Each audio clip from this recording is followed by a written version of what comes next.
मुझे कल एक सिस्टर का मैसेज आया था, कह रही थी कि वो जो शख्स था मैंने जो उससे शादी की थी वो दाढ़ी देख के की थी और उसकी नमाजें देख के की थी, और तभी वो क्या नमाजें पढ़ता है, अच्छा इवन अभी भी, और टखनों से पांचू पर रखता है। लेकिन कहती हैं वो मुझे दवाई के लिए भी 1 रुपया नहीं देता, वो मुझे बेसिक खर्चा भी मुझे नहीं देता, और कहता है कि उसने मुझे क्लियरली शादी के पता नहीं कितने 5वें दिन या कुछ दिनों बाद बता दिया कि मैं आपसे शादी आपको क्या खिलाया अपनी फिजिकल नीड्स पूरी करने के लिए लेके आया हूँ, इसके अलावा मेरा कोई मकसद नहीं है, और so don't expect anything else from my side. कितने 13 साल हो गया आज हमारी शादी को, हम एक दफ़ा डाइन आउट के लिए नहीं गए, एक दफ़ा भी। मुझे घर, हाँ ब्रो, ये सेम बंदा है, ये सेम बंदा है। और कहती है कि जब मैं उसकी नमाजें देखती हूँ तो मेरी नमाजें कुछ भी नहीं है उसके सामने। हम जो कहते हैं दीन सिर्फ दाढ़ी नहीं है, दीन is not attire, it is character. दीन is not words, it's actions. इस वजह से लोग यार वैसे मुतनफ़र भी हो जाते हैं दीनी, मतलब ऐसा कोई शख्स हो ना जो दीनी शार बड़े उस पे सामने नज़र आते हैं और वो फिर इस तरह के एक्शंस में इन्वॉल्व हो, तो लोग अनफॉर्चुनेट बात है, यू नो, शैतान है ना जहनों में हमारे, तो वो इस्लाम को बुरा बना देता है, हालांकि एक्ट को बुरा बनाना चाहिए। करना क्या चाहिए था कि ये बंदे ने दाढ़ी रखी हुई है और करके दिखा रहा है ना, जैसे मतलब आप प्रॉपर्टी काम में करते हैं, मुझे बड़ा अच्छा एटीट्यूड लगता है कि सब झूठ बोल रहे हैं, हम झूठ नहीं बोलेंगे, ऐसी की तैसी हम कमा के दिखाएंगे हलाल तरीके से। हाँ, ये नहीं कि दाढ़ियां उतरवा दो और उन जैसे बन जाओ, राइट। तो होना क्या चाहिए था कि ये दाढ़ी रखी सुन्नत को बदनाम कर रहा है और सब काम कर रहा है, I will be a role model कि जो दाढ़ी रखी भी सच बोलेगा।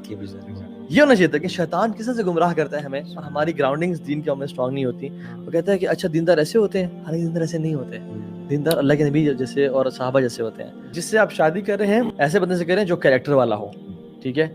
दाढ़ी जैसे इंपॉर्टेंट है, हम इसको नहीं छोड़ सकते। और दीन जो है ना कंप्लीट दीनदार जिसमें आपका ज़ाहिरी भी है, जिसमें नमाजें भी हैं, but at the same time character भी है। यू कांट पिक वन, इधर और नहीं कर सकते।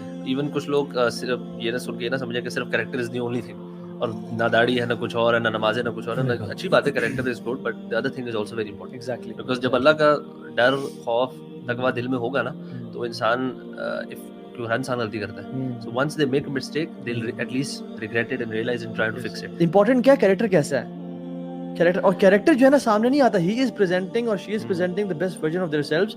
कैरेक्टर सॉलिट्यूड की खूबसूरती का नाम है यार। नहीं इस तरह की केसेस में ना मुझे ये है कि देखें जो सिस्टर हैं उन्होंने अपनी एस्टिमेशन के मुताबिक, जिस तरह के अल्लाह के नबी सल्लल्लाहु अलैहि वसल्लम की हदीस भी है कि वो अपनी सोच समझ के मुताबिक वो एक्शन लो जो कि सुन्ना के करीब है, और सब चीज़ों को देखते हुए, तो इन सिस्टर ने अपने मुताबिक बिल्कुल सही एक्शन लिया। अपेरेंट ज़ाहिर को देख के ऐसे शख्स का इंतखाब किया जो कि अल्लाह ताला के लग रहा है एटलीस्ट तकवा के करीब है ना। बिल्कुल ऐसे। मैं तो समझता कि ना we shouldn't be naive enough कि हम सिर्फ दाढ़ी देख लें। हम जब शादी कर रहे हैं, कि शादी जब होती है तो आपका भी कांटेक्ट तो होता है ना, किसी रेफरेंस से आप आते हैं, डिफरेंट सीटिंग कर सकते हैं, सीटिंग कर सकते हैं, लेकिन यार कितना हो जाएगा, तो हम मुझे लगता है ब्रो आप ना उन लोगों से रब्ता करें, उन लोगों से इंक्वायर करें जो स्मार्ट खवातीन है ना। मुझे उन्होंने मेरे दोस्तों के बारे में पूछा कि भाभी इतना सी डीलिंग कैसी है, ये स्मोकिंग तो नहीं करता। यार बंदों पे ना देखें, जैसे जब अल्लाह ताला फरमाता है ना कि जो रिजाल हैं, जो मर्द हैं, वो कवाम हैं, रिस्पॉन्सिबल हैं।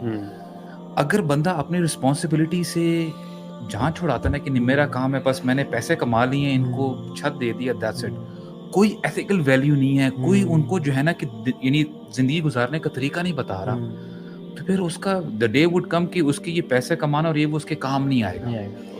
वल्लाही काम नहीं है। कुल्लुकुम राइन व कुल्लुकुम मसऊलन अन रइयती। एग्जैक्टली। तो ये this is what we have to understand.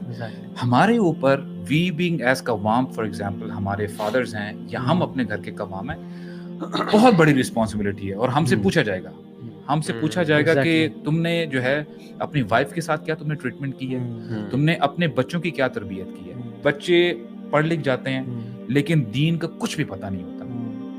किसकी गलती है? वल्लाही फादर की गलती है, कवाम की गलती है। एग्जैक्टली। जितनी आपके पास प्रिविलेजेस है ना, उतनी ये जरूर हमें याद रखना चाहिए हमारी रिस्पॉन्सिबिलिटी भी वैसी ही है। Exactly. So that's what we have to take care of.